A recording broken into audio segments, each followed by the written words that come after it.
Welcome, superstar. If you're a coach looking to optimize the delivery of your coaching services, you may be wondering about the difference and the pros and cons between group coaching and one-on-one. Well, that's what this video is all about. Let's go.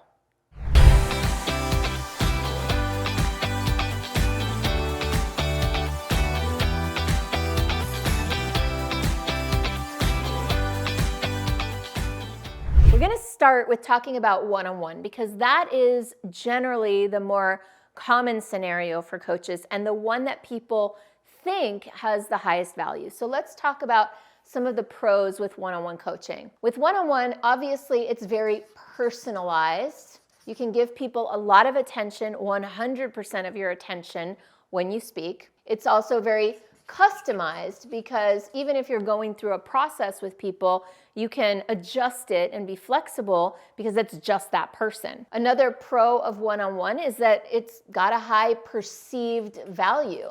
People don't really doubt the value of one-on-one coaching anymore, for the most part. So you've got that going for you. And then finally, as a coach, because of the higher perceived value, generally you can charge a higher price. So that's awesome, isn't it? But there are certain cons with the one-on-one. Obviously, if you're getting very personal and custom with people and you're going very deep, then you have a limited amount of time that you can spend with each client. So the cons of one-on-one coaching is it's not very scalable, right? I'm gonna put not scalable. In order to make more money, you can't make more time. So the only way to make more money besides adding more time and working more is to keep raising prices. And at some point, you're going to probably hit some sort of upper limit. Most coaches can't charge $1 million like Tony Robbins does for one-on-one coaching, right? So there's an upper limit and your earning potential is more limited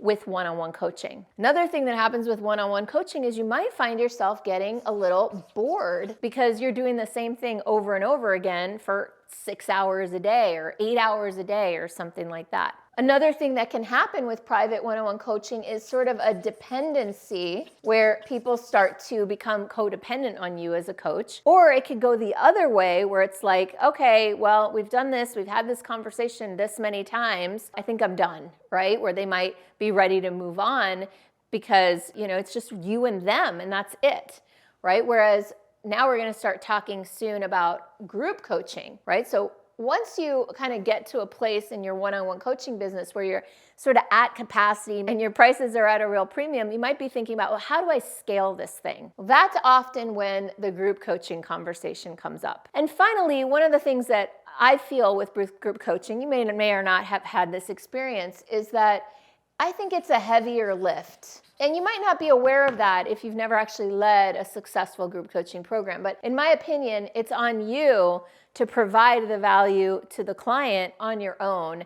You don't really have other people to depend on who can add value in their unique ways when you're doing a one-on-one. So now let's look at group coaching. And often what happens is people get to a place where they start to run into this and they're thinking, how do I scale my coaching business? Well, let me look at group programs.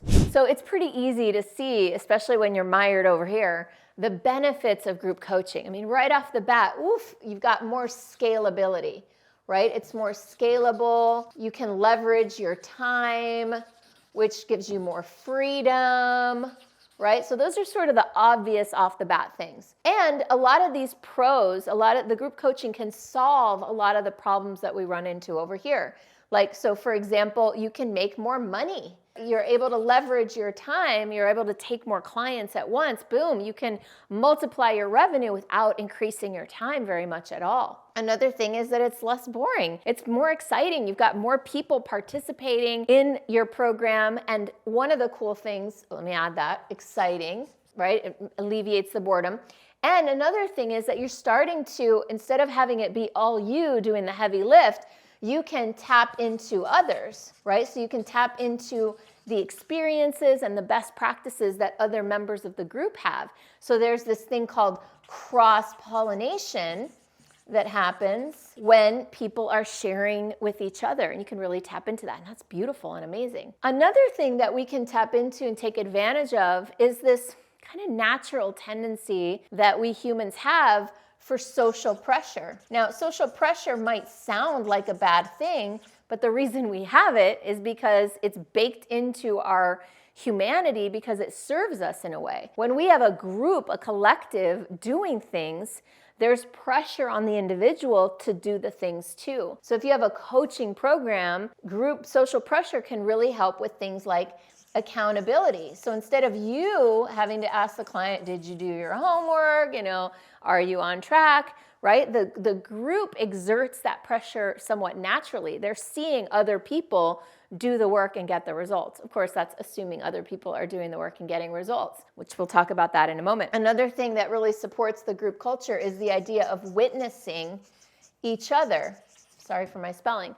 Witnessing means that people, when they are being witnessed, when they're being watched and observed and received in their elevation, in their transformation, they're more likely to make that identity shift that goes along with the shift in strategy or the shift in tactics, right? Meaning that meaningful change really usually happens on the identity level rather than on the activity level. And being in a group of people and being witnessed in a transformation can really solidify someone's identity shift. And that's very, very powerful. And then finally, I'll add that I am a big believer in, this is one of my high values, in diversity. And I don't just mean diversity in the like DEI sense that we hear a lot about, although that's part of it. What I'm really talking about here is diversity of perspective, diversity of opinion, diversity of experience, diversity of background. In this relationship here, it's just you and your perspective being shared with the client. Over here,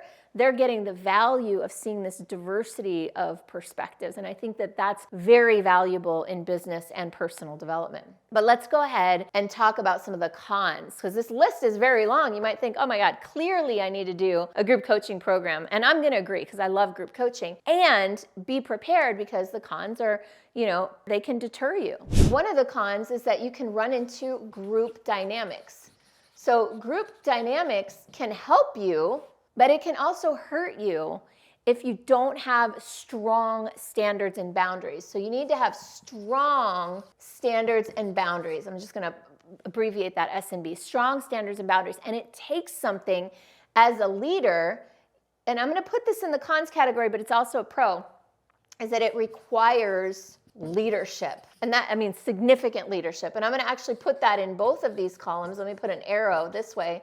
Because really what I'm saying is that's a pro to you developing your leadership, although it can be somewhat of an uncomfortable and painful process. And I'm only speaking from experience here personally. So these group dynamics include things like navigating conflict, right? You can have two people in your group who do a business deal together and it falls apart, and then one is blaming the other and one is blaming the other, and all that stuff starts to happen. That can bleed into your culture and create problems. Again, this comes back to strong standards and boundaries and the need for really clear values alignment. In a one-on-one, if there's not a values alignment, it's not a huge deal. You let go of the client, see you later. But over here, if you have a problem with values alignment with one client, it can poison your whole container, your whole collective, your whole culture. So this requires a lot more, again, leadership, standards, boundaries, and often, I'm just going to go out and say it,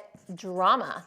And I have videos, by the way, on how to address these types of issues. I have several that I just recorded today, all about how to create culture, how to elevate your culture.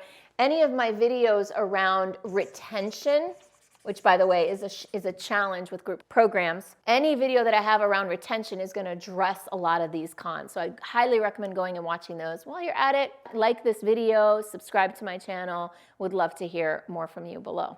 Another con is time constraints. Right? Here, you're working with somebody personally. You've got all the time to focus on them. Over here, if you have 20 or 30 people in a group, you might only work personally with somebody, for 5 minutes or 10 or 20 minutes, and not everybody will go. So you could have the complaint like, it doesn't help me to watch somebody else get coached, and people have this kind of mentality that it's only valuable if you're coaching them directly. So again, you really have to create a culture where people understand the value of being fully engaged in someone else's coaching experience. And that takes something to inculcate into a culture. So I hope this was helpful for you. I hope this helped you get some clarity. I think you can tell that I'm a big fan of group programs. There's definitely a lot more to deal with and to manage. It was a very challenging thing for me to go from one-on-one to group. And there were times that I wanted to quit and give up. It became very, very heavy. I had a lot of drama in my early groups. I had a lot of conflict and complaints and things like that. I'm sharing all this with you in hopes that it would save you some of those problems by getting ahead of them, again, by checking out some of my videos on retention and how to handle those group dynamics. So if you're interested in leading a group coaching program, if this feels exciting for you, you want to create some leverage and some scale, let's connect. This is what I do. I work with coaches who are ready to up-level in that way. You can find out more by visiting superstaractivator.com/go.